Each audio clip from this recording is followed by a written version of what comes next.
سر میں ذرا ایک مختصر سوال آپ کے سامنے رکھنا چاہتا ہوں سر. ایک طرف تو یہ فیصلہ آ گیا جو بھی اس کی ہے ابھی تک ایگزسٹ کرتا ہے بقول سپریم کورٹ کے 8 رکنی بینچ کے, اور دوسری طرف جو ہے وہ سر پارلیمنٹ نے الیکشن ایکٹ 2017 میں جو ترمیم کی ہے اور وہ 2017 سے کی ہے.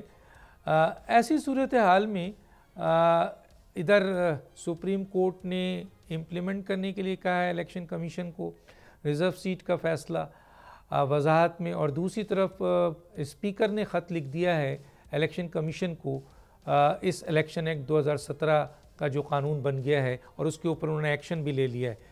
کیسے دیکھتے ہیں سر الیکشن کمیشن کہاں کھڑا ہونا چاہیے اس کو؟ دیکھیے, الیکشن کمیشن ہو یا سپریم کورٹ آف پاکستان یا حکومت پاکستان, ہم سب کو صرف اور آئین اور قانون کے ساتھ کھڑا ہونا ہے, اور آئین اور قانون کی جو تشریح ہے وہ لازماً جو ہے وہ سپریم کورٹ اور ہائی کورٹ کے اور باقی عدالتوں کے پاس ہے.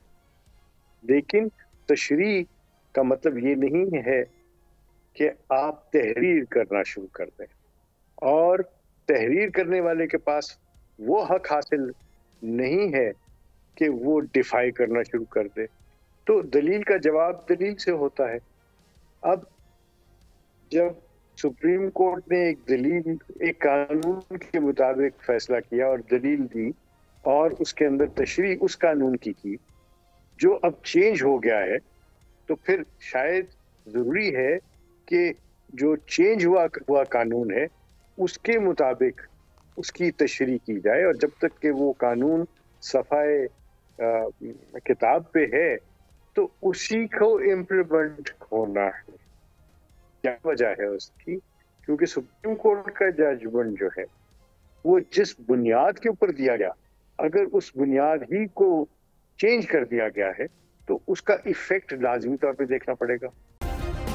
سبسکرائب کریں اور بیل دبائیں تاکہ کوئی خبر رہ نہ جائے.